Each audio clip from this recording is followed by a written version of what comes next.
time. Oh look, why don't you, Jack? And it's in Jack's best interest for this station to go well. So why don't you fund him? Yes, that's right. And he can load it. I wouldn't mind funding Jack. Well, look, we'll talk about it afterwards. There's going to be a second harbour crossing, isn't there? Bridge or tunnel? Not in my lifetime, and I'm not worrying bouncing that dead cat. Really? You got no interest in it? I've got an interest in it, but it won't be in my lifetime. I'm going to live to 100, so I've got another 50 years to go, and it won't be built in 50 years, and it's going to cost at least $6 billion, and there's a better use of $6 billion than spending it on a fourth harbour crossing. Since you've come into power, you've been cutting back services. You've been saying, let's get rid of the fat. Let's pull it back to the good. You came in saying you're going to be the mayor that reduces the fat. You're going to not rise rates, so you're going to cut that down, and you've been doing that very efficiently.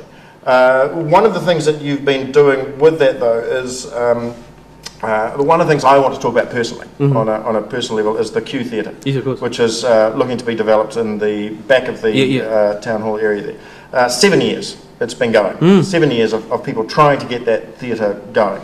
And your council granted it a resource consent, but now the latest thing is, where are we at with that? Where we're at with that. When I was the mayor last time, we were talking about these things, 6.8 million. In year 2 of my mayoralty, 8.4. In year 3, 9.6. 1 year after I left, 11.2. Last year, 19. This year, 22. And I'll bet my bottom dollar that we're looking at 28 million. Tell you what, though, if you'd said yes 6 years ago, you'd have spent that money. Well, I mean, why don't you say yes, give them the money, let them build the theatre? Well, we just don't have... Let me share something with you tonight. We have the art gallery. We are spending 90 million on the art gallery, and it's being funded 3 ways. 30 million government, 30 million private sector, 30 million council. Last week I was told the cost overrun is another 10. I have to pick that up. Because we're committed to the project, I have to pick that up. It's not going to be another 10. It's probably going to be another 5 or 10 on top of that. It's another 20. And there's not a bottomless pit, because you might have a grandmother who's 85, lives in a home on her own and only hung a Glendowie or Avondale, and she's struggling like crazy to pay her rates.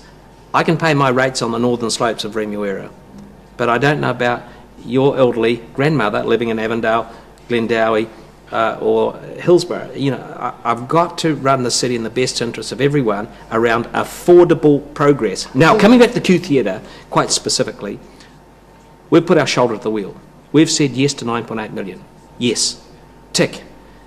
But we want the government to put up some money for this, because the government has a huge arts and culture budget. And who supplies that? Hello? You supply it. And so you pay your taxes to the arts and culture budget in Wellington. We're going to build something terrific, and we're prepared to put in at least 40% of the money, maybe 50% of the money. Let's see the colour of arts and culture money. So you've said yes to 9.8 million?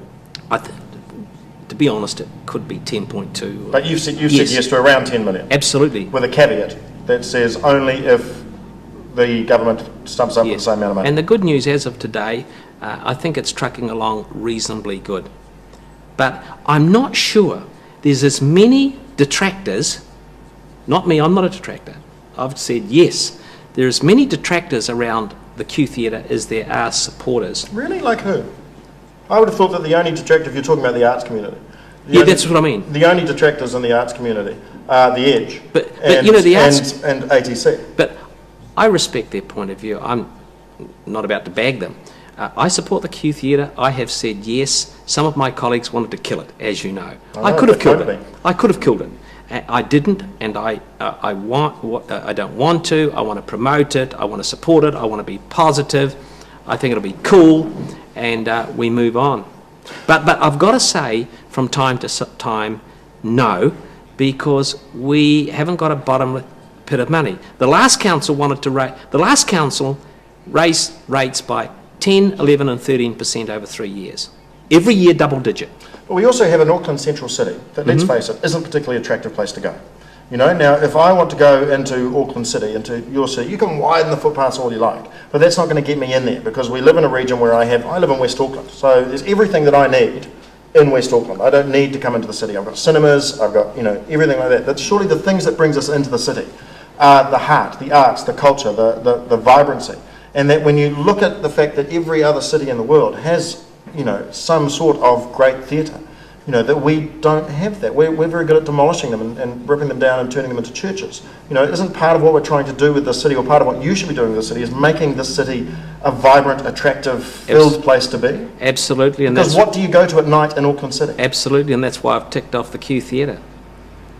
For 9.8. For 9.8. But tell you what if we do a couple of animal plays in there? Can we go up to 20? Yeah. I love the animal plays. Bring Jack on board. Having said that, coming into Auckland City, Auckland City is not a safe place to visit at night. And we've just spent the morning talking about spending more money on making it a safer place. Now, you could argue that the government is responsible for law and order.